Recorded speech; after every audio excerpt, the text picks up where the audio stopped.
Следващите минути, уважаеми зрители, ще ви покажем как наистина от на пръв поглед ненужни вещи може да се подари късче любов от вашето семейство. Как ще разберем от Яна Илиева. Яна ни посреща с традиционния за постите тиквеник. Предколедната атмосфера обаче се е настанила в нейния дом преди повече от месец. Свободните минути между домакинската работа и грижата за децата тя твори не само в своята кухня. В нашия дом салфетките не са само част от домакинството, но те са част също така и от един творчески процес, който аз прилагам за изработването на коледни картички, заедно с други елементи, най-обикновени, най-прости. Примерно това картонче, което е най-обикновено на цвят, в един момент се превръща в една прекрасна коледна картичка.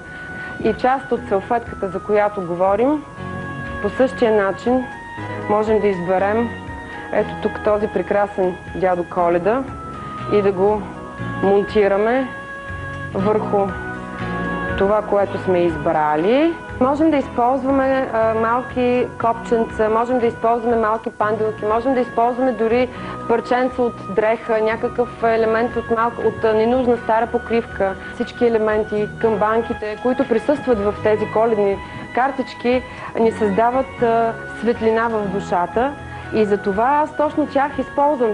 Така, частица от домашния празничен уют Яна и семейството й принасят и извън дома им, като го споделят с най-близките си хора по света. Изпращам ги на чуждестранните си приятели, които страшно се удивляват. Картичката, всъщност, когато е направена лично и е направена с любов, тя носи много повече смисъл и отношение към човека, който я получава. Разбира се, много се радват семейните приятели, защото сега в този свят на интернет комуникации и бързи технологии много е лесно да се прати СМС или по някакъв друг начин чрез Фейсбук да се поздрави приятел, но това не носи личното послание и не подарява част от теб.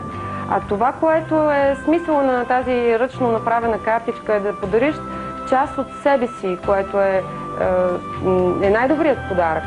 Защото самите коледни картички след това остават за спомен, а не устните пожелания, които забравяме. Много се впечатлих също така, че в Горна Оряховица има музей на коледната картичка. Това също много ме зарадва, тъй като явно коледната картичка не е един обикновен носител само на поздравления, а има своята история.